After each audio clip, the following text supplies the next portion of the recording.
Bear, first of all, it's a surprise to see you here because I thought you would have stayed at home for a couple of weeks at least. Nah, the tour was over, mate. 1 week's enough. So yeah, it was good to see the family, but we got work to do, Tony. I want to fight again, so yeah. I'm going to tell a story, and I'm going to tell it, and you can tell me to take it down if I don't. But 3 weeks ago, I come to the gym every Monday, and you were sitting out and you weren't training, and I said, "Well, what's the matter, Bear?" And no, nothing, everything's good. And the way you looked at me, I said, "You got a sore neck?" And no, everything's good.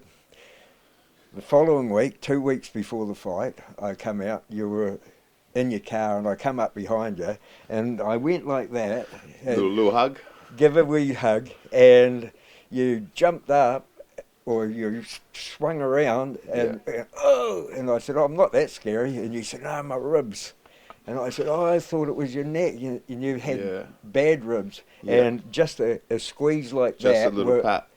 they were pain. Yeah. And the following week I said, "You can't fight like that, Bear. Yeah. You know, your career's at stake." And you said, 100%.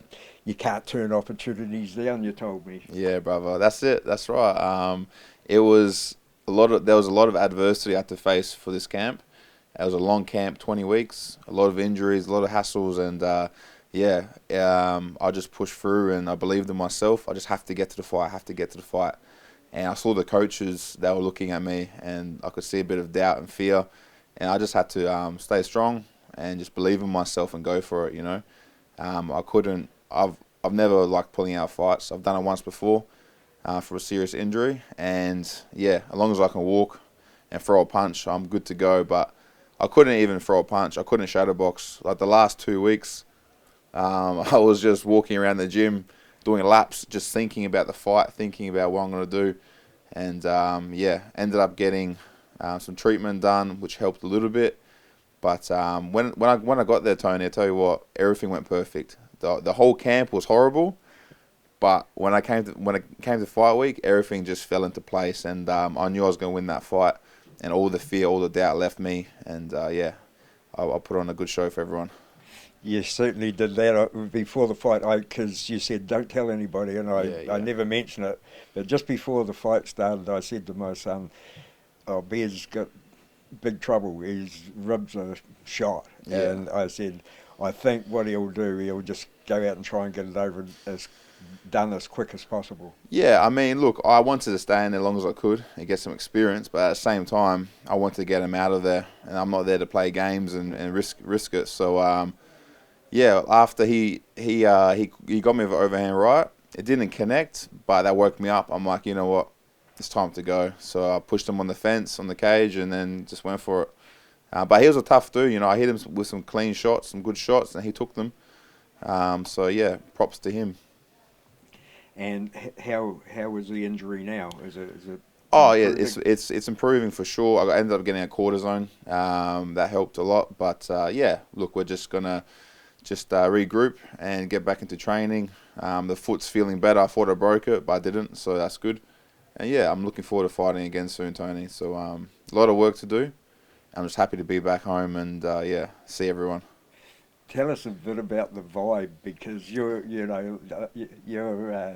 one of those guys that sucks up everything around you. You know. Yeah, I mean, it was a small crowd, but I fed off the energy. You know, as soon as I walked out, the Aussies got behind me. Everyone, I saw a couple of Croatian flags in there, so that pumped me up. And I just enjoyed the song. I enjoyed the crowd, and I was just happy. It felt like I was home. You know, I was actually more nervous fighting on local shows than fighting in the UFC, which is crazy because there's so much pressure on you to perform, to win, to get to the UFC. You know, if you lose a fight, then you're pretty much held back a year or two. But now I'm in the UFC, like I know I can do great things. I will do great things, and I just got to show up and perform, and that's what I'm going to do. I know personally how tough you've done it, and Yep. I think we've mentioned it a few times. Mm. The bonus must have been a huge Yeah, benefit to somebody in your position. yeah, for sure. But end of the day, like money doesn't really do nothing for me. Like I don't really care as long as I can eat and I can train. I'm happy. You know, Yeah, look, the bonus is great. Don't get me wrong, but it doesn't change my life. You know what I mean? Like, Well, it you feels might, the same. It's just a couple extra zeros in the bank, and I can afford to train, and if I get injured, I can have time off and get the proper treatment. But it's just a safety net, isn't it? You know what I mean?